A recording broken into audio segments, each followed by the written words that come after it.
welcome to the Startup Grind.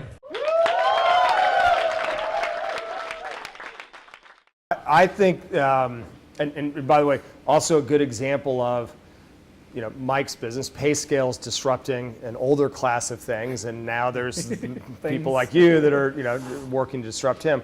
I think finding a thing that that is compelling for your customers, like there's some subset within the broader category, and just doing a great job with that, and it's okay. Like if think about anything you're buying in your own life, if it solves a fundamental deep problem that's really painful for you, you'll put up with a lot of rough edges, especially that first market you're going to go after is the early adopters, and the early adopters have lots of pain. So later, when if you haven't read Crossing the Chasm, like that's a must read. Later you'll have a separate problem, which is, okay, now how do I go from these early adopters that are willing to put up with all these rough edges? So I would say I wouldn't stress about the rough edges. Just find the thing in there that you're really good at, that's really unique, that's different than others in the marketplace. When you got Cross the Chasm, that's a totally different story. Yeah. I don't know. Mike? Yeah, don't boil the ocean.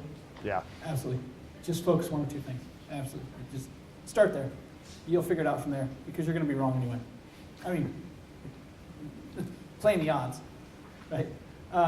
One question I forgot to ask that I literally ask every guest. What was your first job that you did that you earned money that wasn't a relative? Oh, okay.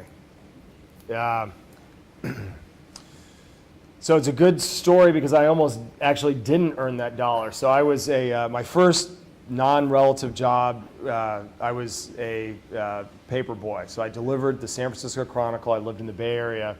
And the structure was different then than it is today. So back then, and that's a morning paper. So I woke up 4:30 in the morning. Yeah, 4:30 in the morning. And you had to collect. Yeah. It was part of it. I did the same thing. And it turned out I was like, the part I was crummy at was collecting.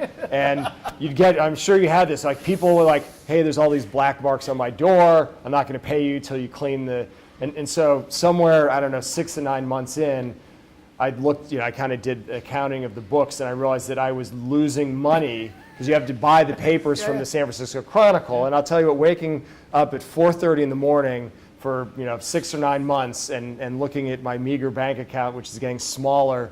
And so it really got me comfortable with, hey dude, like you got to be willing to go talk about money with people and not be afraid to ask for it. And so I remember that day where I was like, I'm gonna get these, I need to switch this into the green, into the black. And I took a bucket around and I went and I cleaned some doors and I got pretty hardcore about asking for money. And it was an amazing experience actually for me to have. That's very cool. Yeah. Okay, let's do 2 more questions. All the way in the back. Yeah, Gary, I was just curious, you were talking a little bit earlier about learning curve for you as a CEO. I'm curious, how do you work with that when you're empowering people below you and giving them or allowing them their learning curve? Yeah, so the questions, as you're going through your own learning curve, there's like a whole series of learning curves. Think about the people on your team. I think it's just, you can learn a lot as a CEO and give yourself room to learn, and yet you still have an incredible amount of knowledge or you wouldn't have been put in that position. And so, not being afraid, there's a balance of when to assert yourself and when to give people room. And I think one of the truisms to management is it's situational. Different people need to be led and managed in different ways. If you have someone that is, experienced their job, motivated, highly engaged, an expert, sometimes it's just, giving them some encouragement and some advice and being an ear for them. And then others, you got to be much more tactical and hands-on as they're developing. So I don't know. I don't know that I have a stock answer. I would just say, don't be afraid though that, it's like your job to manage and lead them. And you probably have, even if you're feeling insecure and going through, being a new CEO, you have a lot to give that you may not realize. One more question, guys. If there is one. Go ahead. Where do you get your ideas from? Like, where do you know how to lead the company? Do you talk to networking? Do you tap into social media? Where do you get ideas? Yeah, so, it's interesting. So my ideas, Like I am, there are product ideas people, including we have some amazing ones, and that I would say, it's not that I don't have thoughts or opinions. My ideas and creativity probably is more about go-to-market, business strategy, things like that. And I think it's all of it. You just got to pay attention to everything that's happening around you, and there's all these inputs. Your customers probably should be one of the biggest inputs.